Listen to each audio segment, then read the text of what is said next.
We're going next to Senate Bill 573, Senator Feldman. It's Senator Feldman's day. And let's see, let me call up you've got three panelists favorable with amendment: Bill Kress, Brian Smith, and William Fields. Okay. Madam Chair, so there is the issue of energy storage is actually a very significant issue, and you know, let me just say, well, when we talk about the term energy storage, basically what we're talking about are technologies used to capture energy produced at one time, which can be used and can be reserved and used later. So most common example that comes into play is for intermittent renewable sources such as wind and solar. So for example, if you have a solar panel charging up during the day, when you come home you can tap into it, turn on the lights, and not tap into the grid. But energy storage has many other uses, including backup power, frequency regulation, and some other applications. But it's really important to understand how to value this and fit it into rate design so that our ratepayers can access that value and benefit from it. It's very important as we move forward. So in 2017, we asked the Power Plant Research Program, the PRP, to actually study energy storage policy in Maryland, and they actually issued a report on December 1st, 2018. Around the same time as we asked that, for the PPRP to do a study, the Public Service Commission began an energy storage working group as part of its PC 44 proceeding. That took place for around 15 months. And actually, earlier this year, that working group submitted a draft pilot project proposal to the Public Service Commission. And this bill, frankly, is the logical next step. So one question might be, well, if the PSC is moving forward, why do we need to do anything?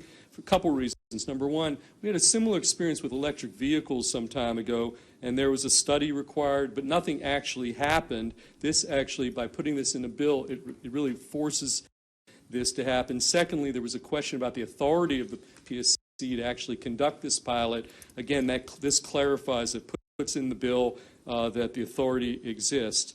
Now, with respect to Senate Bill 573, the energy storage pilot project, it requires the PSC to initiate the pilots outlined by that energy storage working group. So under the program, Maryland's investor-owned utilities, there's 4 of them, it would be required to implement at least 2 energy storage pilot project programs. These are small-scale controlled pilots that would allow the various players, the utilities, the competitive providers, third-party storage companies, regulators, to understand all aspects of how storage can, again, be valued, fit in with rate design, and ultimately to benefit ratepayers. Also important for us as the policymakers is to understand if we might need to make some regulatory reforms to capture that value. For example, there's some tough issues here, particularly in the restructured states like ours, because where utilities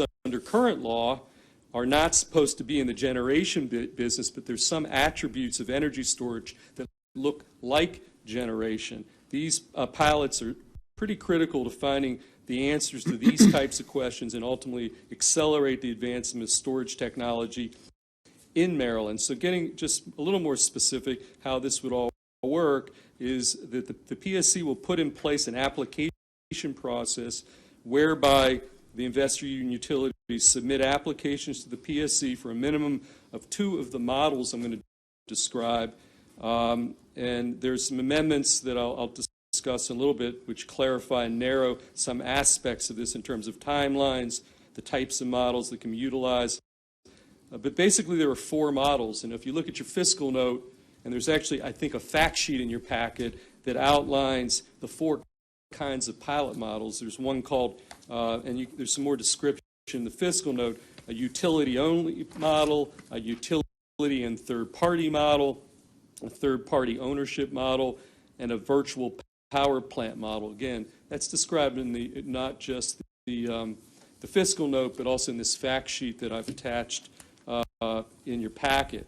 And so this application, during this application process, the PSC would be provided with an explanation by the utilities as to why these models were selected, the outreach that was done, and feedback on the models that the utilities did not select. The program size is selected by the utilities will be between 5 and 10 megawatts with a minimum of 15 megawatt hours. These are small-scale pilot programs. And when evaluating the applications, the PSC and the utilities will use the very specific set of selection criteria established by that very energy storage work group I described earlier. The decisions the PSC makes for purposes of the pilots are only applicable to the pilots themselves. Whatever experience or knowledge we gain, we're going to have to make some changes later in policy decisions by the Public Service Commission or the General Assembly.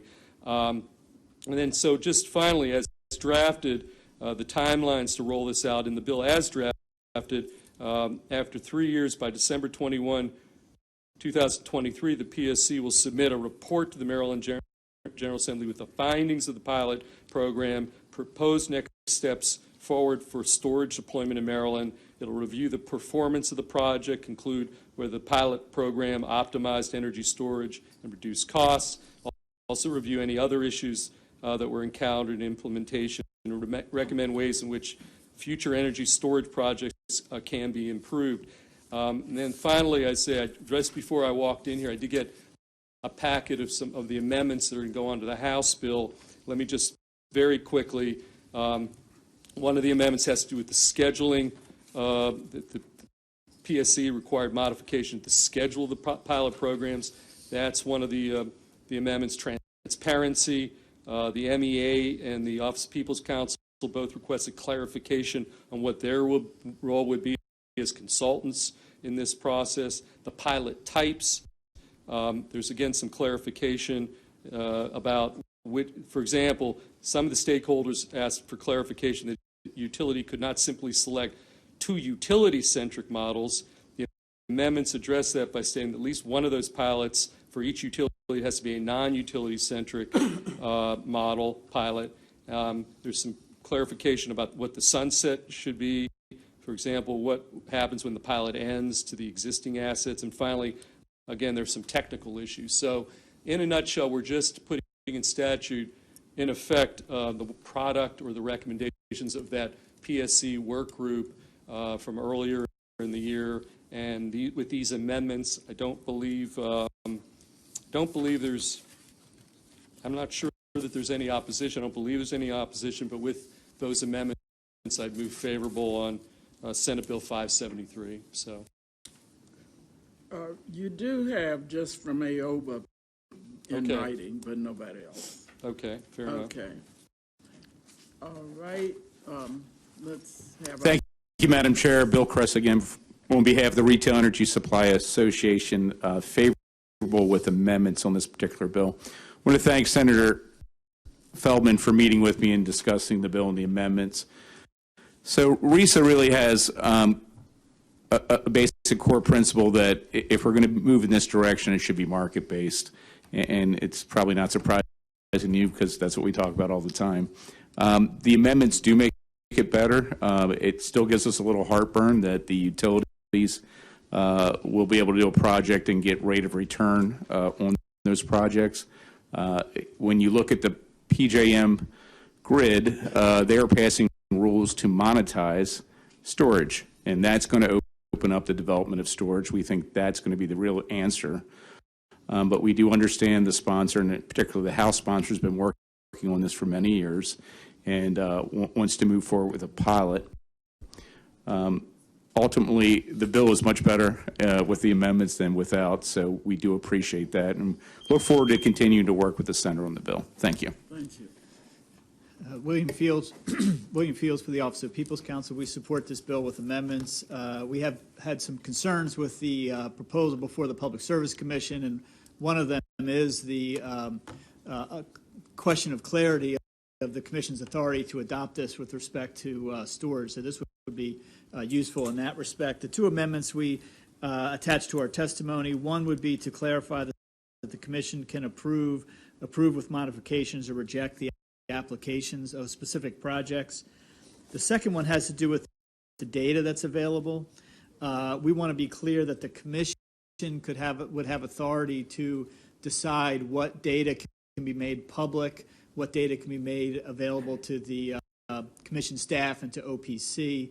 Our concern was that under the bill, it looked like that it could be labeled as confidential, and the Commission wouldn't necessarily be able to address that. So we wanted that to be clear under the bill. Thank you. I'd be happy to answer any questions.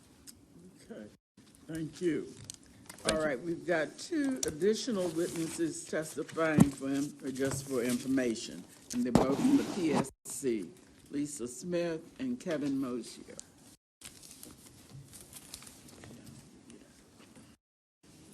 Thank you, Madam Chair. Lisa Smith from the Maryland Public Service Commission. As Senator Feldman explained, this bill's provisions grew out of recommendations from the PC 44 work group, and the PSC will implement the bill's provisions with existing resources if it is enacted, and we thank Senator Feldman for working on this issue.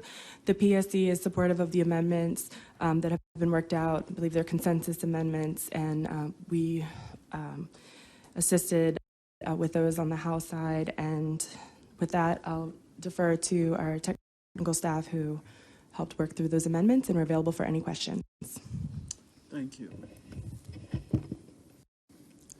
Good afternoon. Kevin Mosier on behalf of the Public Service Commission staff. We submitted our comments. The Commission had a few concerns. We had suggested some different dates to ensure that we had sufficient time to make sure that we got these programs correct, and I believe with the amendments that takes care of that. We had a concern that we didn't want the utilities to only use the utility-owned model, and again, I think the amendments seem to address that and are going to require multiple models. And then finally, as these costs will be passed on to ratepayers, we would like to, we had proposed that the utilities in their submittals state exactly what they expect the impact on each rate class to be. Thank you. Okay, thank you very much. And that ends the testimony on Senate Bill 573.